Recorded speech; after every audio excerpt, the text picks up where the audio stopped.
ଆଜି ଭାତୃତ୍ୱ ବନ୍ଧନରେ ବାଧ୍ୟ ହେଉଛନ୍ତି ଭାରତ ମାତାକୁ ଏହି ମାଧ୍ୟମରେ ସେମାନେ ସେମାନଙ୍କ ସମର୍ପଣ ଭାବ ଦେଖାଇବା ପାଇଁ।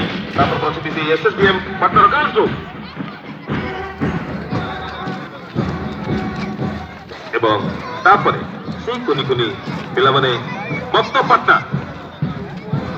ପାଟନା କେଡ଼େ ସୁନ୍ଦର ତାଙ୍କର ସେ ପରିପାଟି ସତେ ଯେମିତି ଭାରତ ମାତା ଆଜି ଖୁସି ହେଉଥିବେ ଯାହା ଭବିଷ୍ୟତର ନାଗରିକ ଯେଉଁମାନଙ୍କର ଉଦ୍ୟମରେ ଯେଉଁମାନଙ୍କର ନିରନ୍ତର ସାଧନାରେ ମୁଁ ସାରା ବିଶ୍ୱରେ ଆଜି ଏକ ଉଦ୍ଭାସିତ ଦେଶ ଭାବରେ ପରିଗଣିତ ହେଉଛି। ବର୍ତ୍ତମାନ ଆମର ଜୁନିୟର ଗ୍ରୁପ ଜିଏନ୍ ହାଇସ୍କୁଲର ଗାର୍ଲସ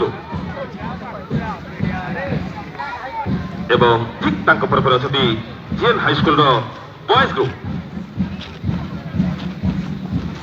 ଏବଂ ତାପରେ ଏସ୍ଏସ୍ବିଏମ୍ ପାଟନାର ବଏଜ ଗ୍ରୁପ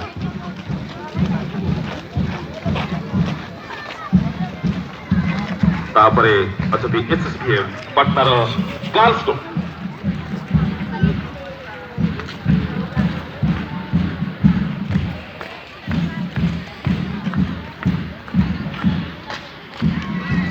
ତାପରେ ଅଛନ୍ତି ସେଣ୍ଟ ଜାଭିୟର ପାଟନା ଏସ୍ଏସ୍ବିଏମ୍ ପାଟନା।